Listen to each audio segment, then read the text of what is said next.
Kadang kita tak sadar kalau sudah membuat kesalahan. Bahkan sekecil apapun bisa membuka masalah yang besar. Sebuah pintu yang seharusnya nggak pernah disentuh. Ini bukan sekedar cerita horor, tapi ini kisah nyata yang aku alami sendiri. Saat perjalananku ke Surabaya tahun 2019, dan semuanya berawal dari kamar itu.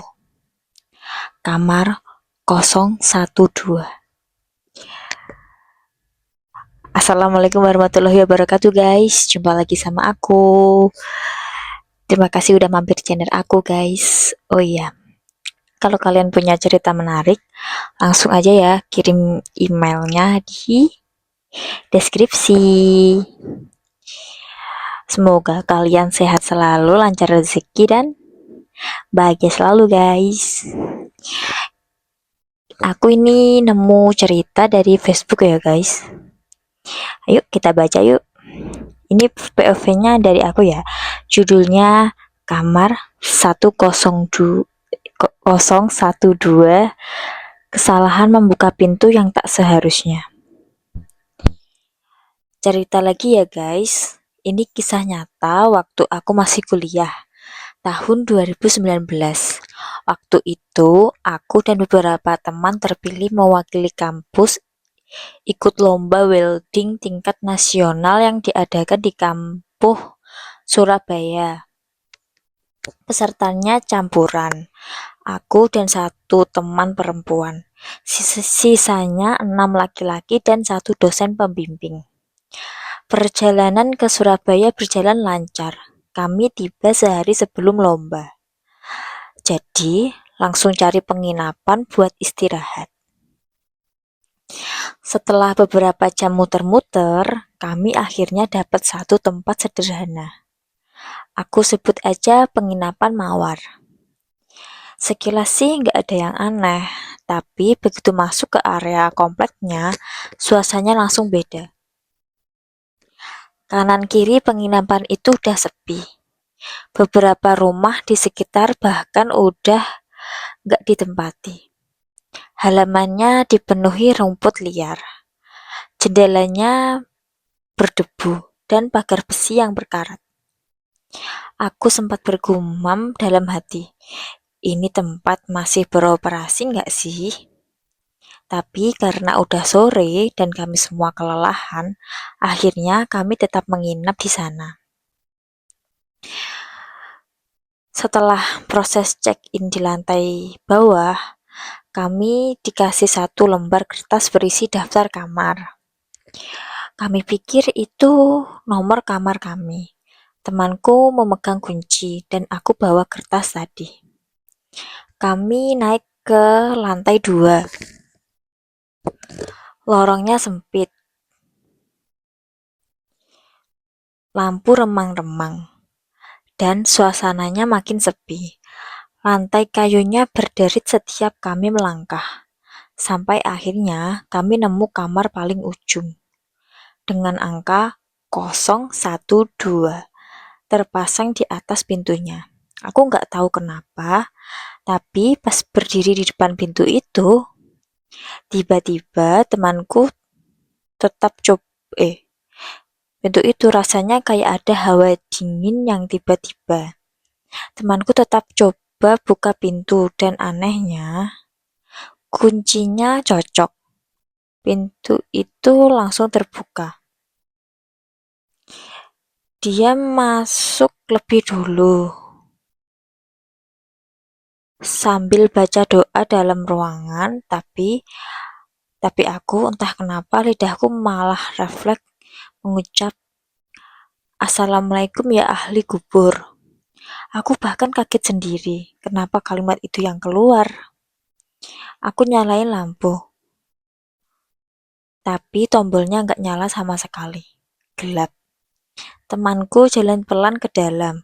Dia taruh tasnya di depan kasur, di atas kasur, lalu menoleh ke arah lemari kayu besar yang berada di dekat kamar mandi. Saat itu juga, Ah! Dia menjerit sekeras-kerasnya sambil nangis dan gemetar hebat. Matanya tak lepas menatap lemari itu. Tubuhnya seperti kaku, gak bisa gerak. Aku panik dan langsung narik dia keluar dari kamar itu. Nafasnya ngos-ngosan, air matanya terus mengalir. Beberapa detik kemudian, teman-temanku yang lain dan dosen kami berlarian ke arah kami. Tak lama, Mbak CS dari lantai bawah juga naik.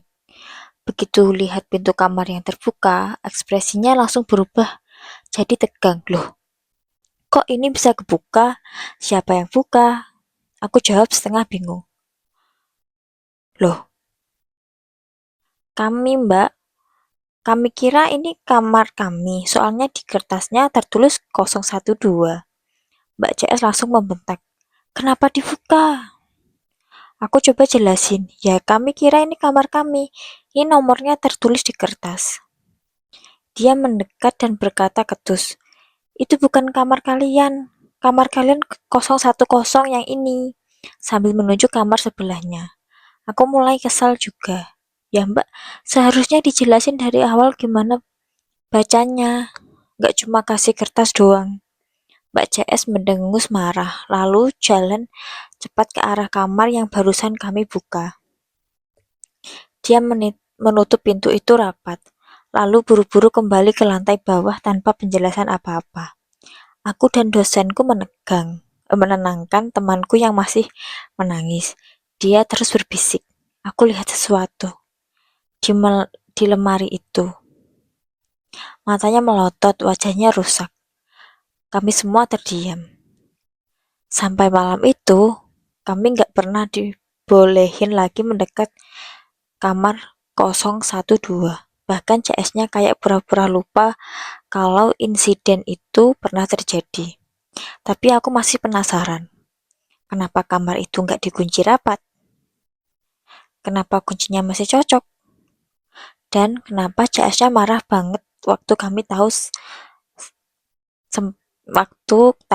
sempat masuk ke dalamnya. Aku nggak pernah tahu pasti. Yang aku tahu, sejak malam itu, temanku sering mimpi buruk.